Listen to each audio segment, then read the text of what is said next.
আমার গাছের এই সিজনের শেষ পুঁই শাক আজকে আমি কেটে নিব রান্নার জন্য। দেখেন অনেক সুন্দর তাজা পুঁই শাক আমি এখান থেকে কেটে নিচ্ছি। এটা আমার ব্যালকনির উপরে করা আমার গার্ডেন। ব্যালকনির সৌন্দর্য যাতে নষ্ট না হয় এই জন্য আমি এখানে ফ্রেম করে নিয়েছি, নেট লাগিয়ে নিয়েছি যাতে করে গাছগুলি সুন্দর করে বেয়ে ওঠে। আর আমার এখানে কোনো স্টিক দেয়া লাগছে না, তো দেখার সৌন্দর্যটাও থেকে গেল।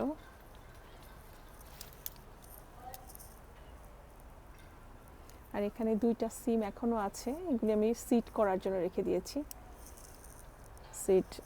সিমগুলি যেহেতু অনেক টেস্টি, আমি বিচি করার জন্য আমি এগুলি রেখে দিলাম। নেক্সট ইয়ারে ইনশাল্লাহ সামারে আমি আবার এগুলি রোপণ করব।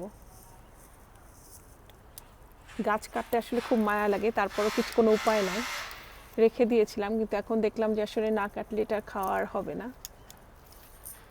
আমি এটা আজকে রান্না করে আপনাদেরকে দেখাবো। আমি এখন শাকগুলিকে বেছে নিয়েছি। আজকে আপনাদেরকে একটা খুব সিম্পল একটা রেসিপি দেখাবো, যেটা আমি খুব শর্টকাট করে করব। দেখেন আপনারা, হয়তো আপনাদের ভালো লাগবে, আপনারা ট্রাই করতে পারেন। আমি এখানে একটু অলিভ অয়েল নিয়ে নিচ্ছি, অলিভ পমেস অয়েল, এখানে আধা কাপ পরিমাণ আছে। এটার মধ্যে আমি একটা পেঁয়াজ আর 4-5 কোয়া রসুন দিয়ে ভেজে নিব। পেঁয়াজটাকে ভেজে নিব।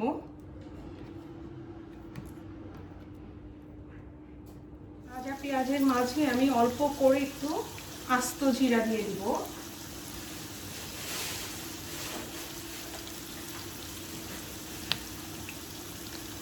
হাফ টিস্পুন পরিমাণ আস্ত জিরা আমি এখানে দিয়ে দিচ্ছি। আর কিছু কাঁচামরিচ, 4-5টা কাঁচামরিচ হলেই হবে।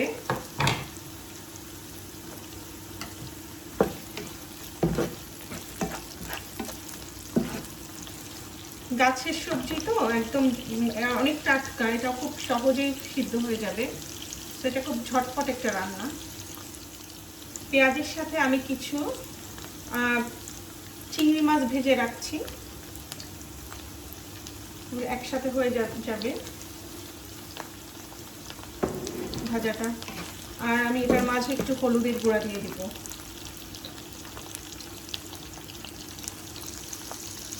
আর পরিমাণ মতো লবণ।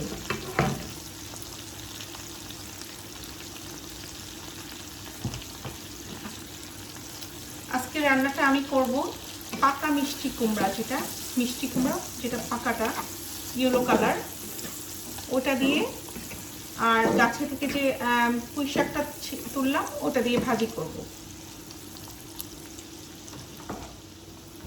আমি এখানে খুব সামান্য পরিমাণ আধা চা চামচ পরিমাণ মরিচের গুঁড়া দিয়ে দিচ্ছি।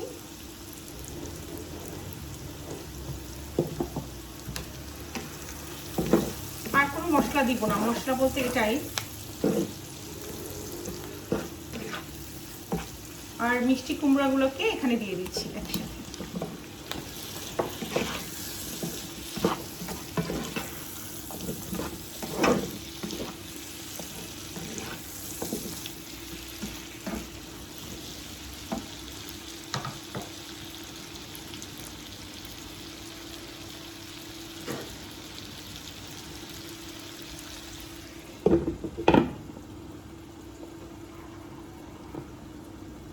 5 মিনিট রেখে দেবো এভাবে।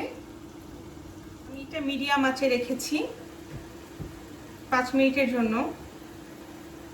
সরি, আপনারা বোধহয় একটু নয়েজ শুনতে পাচ্ছেন, ওটা আমার ডিশ ওয়াশারের নয়েজ।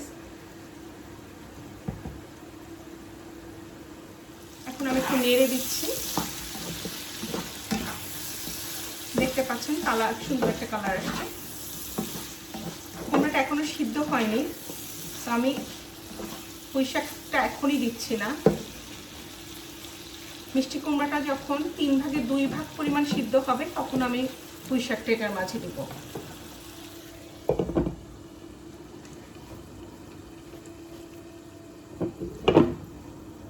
এখানে কোনো পানি ইউজ করিনি, দেখতে পাচ্ছেন। আমি একটু স্টিমে রেখেছি, অল্প আছে, এভাবেই সিদ্ধ হয়ে যাবে।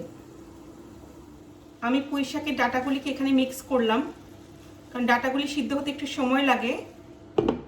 শাকগুলি আমি পরে অ্যাড করব। পাতাগুলি অ্যাড করলাম। এ পর্যায়ে জালটা বাড়িয়ে দিতে হবে, কারণ তা না হলে শাকের পানিটা বের হয়ে এটা অনেক বেশি পানি পানি হয়ে যাবে। যেহেতু আমি একটু ভাজা ভাজা করতে চাচ্ছি, সো আমি জালটা বাড়িয়ে দিয়েছি। এখন কারিটা কিন্তু হয়ে আসছে, দেখতে পাচ্ছেন। আমি আর সিদ্ধ করব না, এরকম শাকটা একটু আধা সিদ্ধ থাকবে। আর বেশি সিদ্ধ করলে শাকের রঙটা নষ্ট হয়ে যাবে এবং খাদ্যগুলো অনেকটা নষ্ট হয়ে যাবে। আর খেতেও আমার কাছে মনে হয় একটু আধা সিদ্ধটা খেতে টেস্টি লাগে বেশি। সো এটাই আমার রান্না শেষ হয়ে গেল। আমি এখন কুকার অফ করে দিচ্ছি। তো আপনারাই বলবেন কেমন হলো রান্নাটা। ঝটপট একটা রান্না করে ফেললাম, তাও আবার আমার গার্ডেন না তো, ব্যালকনিতে গাছ থেকে পুঁই শাক ছিঁড়ে এনে রান্না করলাম।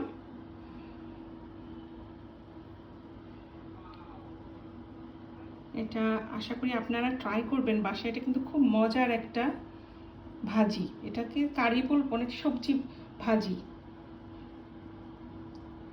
থ্যাংক ইউ পাশে থাকার জন্য। আমার ভালো লাগলে আমার কমেন্ট বক্সে যেয়ে কমেন্ট করবেন, সাবস্ক্রাইব করবেন। ইনশাআল্লাহ আবার দেখা হবে অন্য কোনো সময়, অন্য কোনো রেসিপি নিয়ে। এ পর্যন্ত ভালো থাকবেন। আল্লাহ হাফিজ সবাইকে। আসসালামু আলাইকুম।